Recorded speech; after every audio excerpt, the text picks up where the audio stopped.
آیا دموکراسی همیست که 45 میلیون نفر در این کشور بیمه صحی نداره؟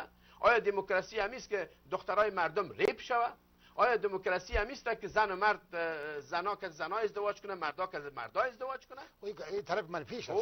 هولد هیچ این خوبی نداره. دموکراسی ما که میگم خوبی نداره، در مقابل اسلام نداره. مقابل اسلام طبعا. خلاص دیگه. و اینا خودت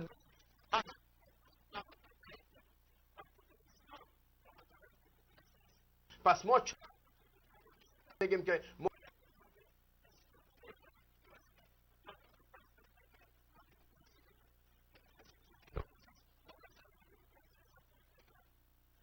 اسلام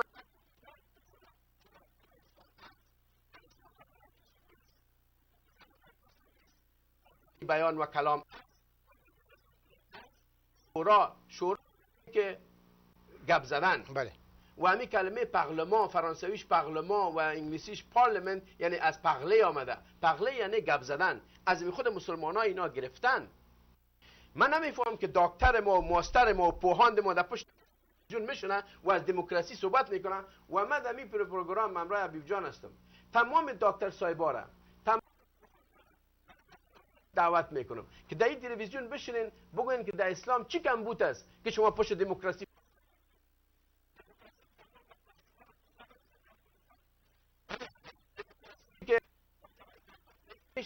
دموکراسی که عدالت اجتماعی درش قطعا نیست. یعنی چرا ما یک نظام فاسده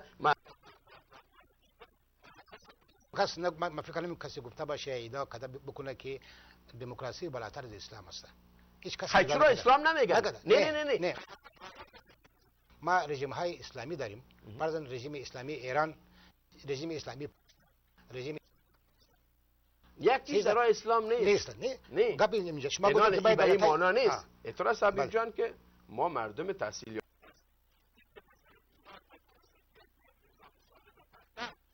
افغان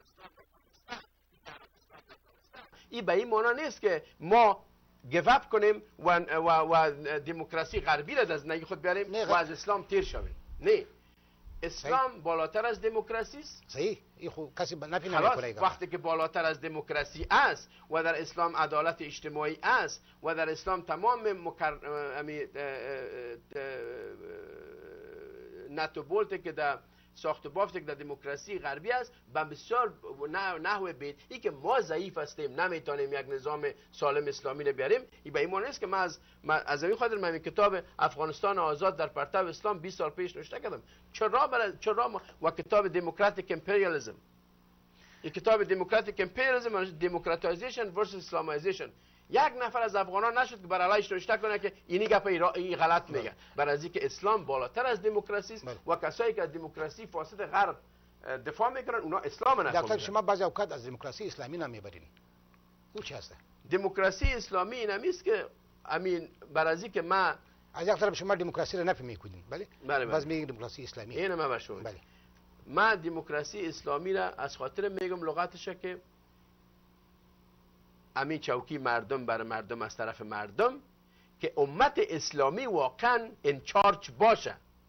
درست نه؟ یعنی ما همون دیفینیشن که شما گفتین همون دیفینیشن یا همون تعریف گرفتیم، اما اسلامی را ما همیشه زیاد کردیم. یا میگم نظام سیاسی اسلامی که در کنگرس هم گفتم، یا ما میگیم که دموکراسی اسلامی. برای از اینکه انتخابات است در اسلام، شورا است در اسلام، آزادی بیان کلام است در اسلام، همه چیز است.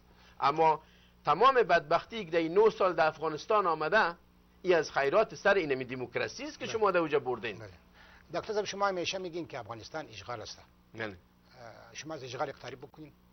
اشغال چرا میگه؟ اشغال پیش ما اموست که قوای خارجی در او کشور باشه و او کشور حکومت از او کشور خودش تصمیم گرفتن نتونه. مثل که آقای کرزی 2-3 روز پیش گفته که ما این 40,000 قراردادی اسکرای قراردادی که در اوجه هستن مثل بلک واتر اینا رو من قراردادشون فسخ میکنم، اینا باید برن. امریکا گفت نه اینا برآمده نمیتونن. پس اشغال است. این خود امریکایا به مراتب تال میشه که occupation and invasion. بله. یک کشوری که تحت که قوای عسکری در اوج است، یک کشوری که رئیس جمهورش یک چیز میگه و قوای اشغالگر میگه که نه، در مقابلش نمیگه، ما از خود حاکمیت ملی نداریم حبیب جان. بله. وقتی که یک کشور از خود حاکمیت ملی نداشت، اشغال است. خب الان شما اشغال وقتی که روسا در افغانستان بوده، افغانستان اشغال بود، بله، و علی که امریکایی‌ها یا same thing است. خب فقط این ترکیه است.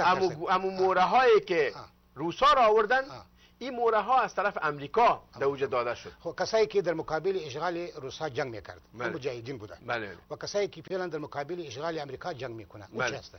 اینا مجاهدین هستن. مجاهدین هستن. بله. خب اینا مجاهدین هستن. و کسایی که این اشغال تایید میکنن، بله، اونم در وقت روسا هم اشغال تایید کرده بودن. حتی ملاهای یک تعداد ملاها بود که هم اشغال تایید کرده بودن. شما این به نظر شما طالبا و حزب اسلامی و دیگر گروه هایی که در مقابل همین اشغال جنگ میکنه اینا مجاهد هستن؟ اینا مجاهدین هستن. اینا شما تایید میکنید؟ ما اینا رو تایید میکنم، مجاهدین هستن. سوال محل شد.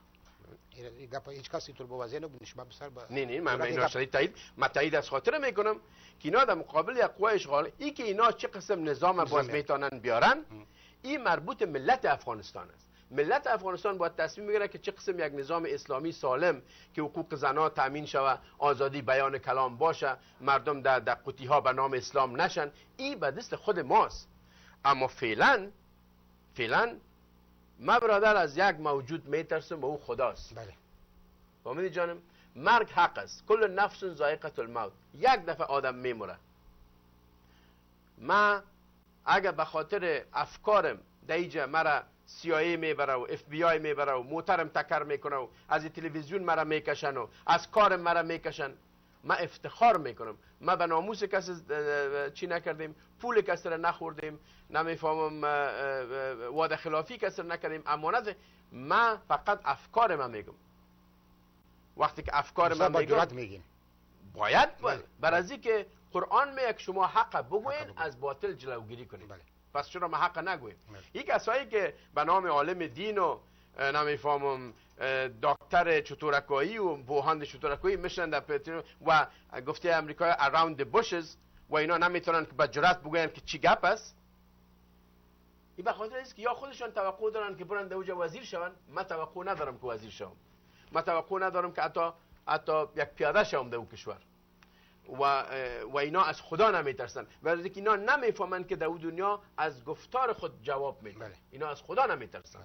دکتر صاحب، ایده در افغانستان ملا محمد عمر به صفت امیرالمومنین میشناسن و یک ایده باز پاچه سابق به نام بابای ملت میشناسن و یک ایده مردم دیگه باز کماندان احمدشاه مسعود به نام قهرمان ملی میشناسن. شما به کدام طرف روان هستید؟ تاریخ من ماستری من در تاریخ است، در تاریخ سیاسی. تاریخ قضاوت ارزشی است.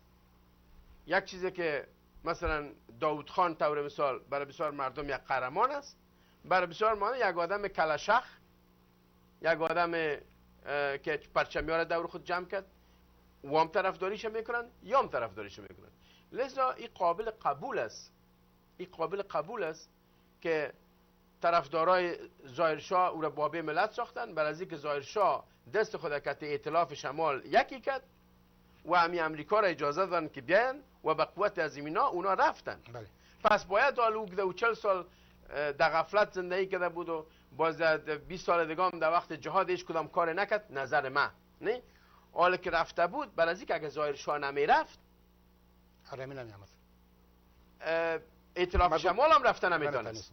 یعنی ائتلاف شمال به نظر من از دید تاریخی من ائتلاف شمال به قوت ظاهرشاه رفت. بله. نه هنالی مجبور بودن پور یک نامک بتن که دل از او خوش شود. بله. درست است؟ یک امتیاز بتن، یک امتیاز برش بتن. احمد شاه مسعود یا خدا غریق رحمتش کنه، اینا متهم میکنن به خاطر دست داشتن بر روسا و اینا.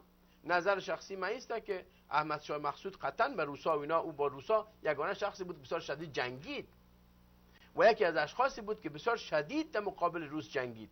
ای که پسان شارید در وقت افشار و دیگه و از خاطر آقای سیاف و دیگه، این کلش شما ما نظر من است، من را پرسان که نمیدونید شما سر احمد شاه مسعود پرتین. یا بود آمد شاه مسعود، آقای حکمتیار. آقای حکمتیار یک مجاهد افغانستان بود. و هر کس در وقتش باز انحراف کرده امورای سیر ایلا کرده. اینال آقای حکمتیار یگانه کاری که نکرده که معلوم دار در جهاد افغانستان یک نقش منفی داشت. یکی از نفرهای بزرگ آیسای بود. زیادترین سلا را آقای حکمتیار میگرفت. اینال و تا جایی که من خبر دارم یک دستگاه بسیار خشن بود. کابل بیران کردن. تنها حکمتیاری کار کرده یا در مجموع همگی؟ کلگی. اینال در موقف جهادی خود مانده و چون که امریکا از او بد میبره و چون که حکومت تایید نمیکنه او به نام یک اشرار و تروریست چی شده، نه؟ یعنی از طرف دولت و مخالفین. از طرف مخالفین حکومت بله. اما طرفدارایش که بازم قضاوت ارزشی است. وقتی امرای طرفداراش بشنین و مثل که داوود عابدی گفت بر از آدم جان میتن، میگن تا حالی نمید از ما دکتر منظورم از شما بود. سوال ما گفتم ایده ملا محمد عمر به صفت امیرالمومنین میشناسه و یک ایده مردم پاچه سابق بنایم بابای ملت و یک چیزاد مردم باز احمد شاه مسعود به حیث یک قهرمان ملی. شما کدام یک تایید میکنید؟ من احمد شاه مسعود قهرمان ملی میشناسم. بله. اینا پشتونا یک تعداد پشتونا تایید نمیکنن. مواضع اما میشناسمش. بعضی که اول احمد شاه مسعود صنفی ما بود. ما وجود مکتب استقلال یک جای بودیم. و تا جایی که من مطالعه دارم از منابع فرانسوی مخصوصا که چون مکتب استقلال بود و فرانسوی میفهمید یک کنکشن داشت، تا جایی که من میفهمم این مسئله تاجک و پشتون ایگپا نیست. این مسئله از این بود که این آدم مردانه جنگید در مقابل روس. این مهم است. این که پسانا بعضی چیزا درست کار نکرد برای از اینکه هیچ کدام ترینینگ اداری نداشتن. و مسئله قهرمانی مولا محمد عمر امیرالمومنین من نمیشناسم به خاطر از اینه که من کدام مخالفت شخصی دارم. من میگم که تمام ملت باید یک کس امیرالمومنین بسازه، نه ای که یک گروه تنها. خب اما کدام ملت، تمام ملت احمد شاه مسعود به صفت قهرمان ملی نمیشناسن. خب میگم نه تمام میگم نه او را نمیشناسن. اما شما نظر شخصی من در مقابل دو موجود سه نفر گفتم و ظاهر شاه را به هیچ صورت من بابی ملت نمیشناسم. این فقط همو قصه همو اینال بازم گپای تند و تیز آمد. همو قصه کشمش است. قصه کشمش است. دکتر صاحب کابل کی خراب کرد؟ حزب اسلامی ادعا داره که جمعیت خراب کرد. جمعیت ادعا داره که اردوش خراب کرد. اردوش خراب کرد. برای از اینکه مسلمان سر مسلمان سلا نمیکشه. بله. این حکم قرآن است که مسلمان نمیکشه. مسلمان که مسلمان اتحاد میکنه. اردوش خراب کرد. دکتر صاحب دی وقتا بعضی اشخاص ایتو نظر میته ببخشید چیز شده که خدا کنه که باز برده بریک میریم، باز بریک پس میریم. بفرمایید در بریک میریم. تشکر.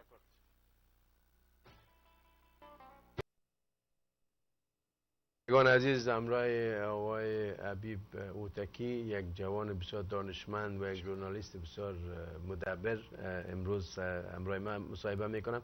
یک دو اناونسمنت داشتم یا اطلاعیه. اولی که 27 برای تمام خوارا و برادرایی که در ویرجینیا هستند باید بگویم که در 27 ماه آگوست سخنرانی دارم در انجمن شام عرفان که تمام برادرها و خوارایی که در ویرجینیا هستند مطلع باشند و همچنان به تشبث جناب دکتر همایون قیومی رئیس پوانتونی که ما کار میکنیم یک کورس دری و کورس پشتو تدریس میشه و تمام جوانان را ما تشویق میکنیم و من دایرکتر پروژه را که دکتر والری سمیت است او را در یک برنامه میارم که تمام سوالای شما را جواب بده. بفرمایید.